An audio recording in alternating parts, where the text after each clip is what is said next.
Hindi na ikinagulat ng mga mambabatas na dumarami ang pumapabor na mapatalsik si VP Sara. Ang tanong, may sapat pa bang panahon para talakayin ang mga impeachment complaint? Yan ang agenda report ni Zandro Ochona.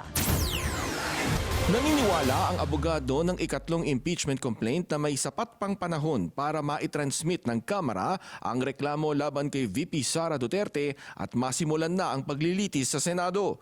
Inihalin tulad niya ang timeline sa naging impeachment ni dating Chief Justice Renato Corona. The Senate then started the trial in January of 2012, and they were able to hand a decision by May of 2012. Although we are 1 month short of the Corona timeline, but for us it's still manageable. It's kind of similar to the timeline that's the Senate had when they decided to remove from office then Chief Justice Corona. Naniniwala din siya na kahit naka-recess ang Senado sa Pebrero, maaaring ituloy nito ang pagiging impeachment court. The adjournment does not affect the fact that the Senate is bound by the Constitution to constitute itself as an impeachment tribunal the moment it receives articles of impeachment from the House of Representatives. The adjournment only affects the Senate as a legislative body. It does not affect the Senate as a constitutional impeachment tribunal. Sa pinakahuling survey ng SWS, 41% ng mga Pilipino ang sumusuporta sa impeachment ni Duterte. Para kay House Assistant Majority Leader Jay Kong-hoon, hindi nagsisinungaling ang mga numero at patunay ito na gusto ng taong bayan na mapanagot ang pangalawang Pangulo.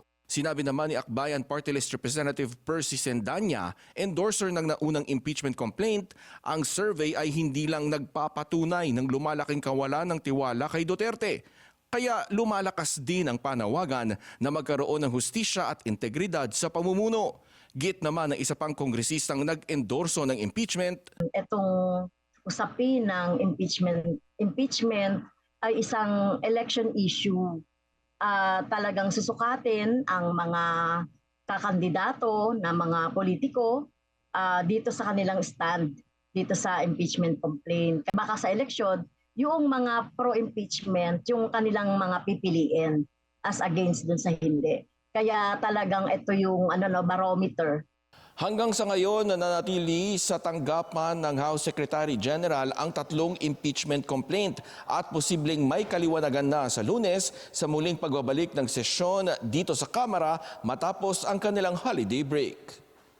Para sa agenda, Zandro Ochona, Billionario News Channel.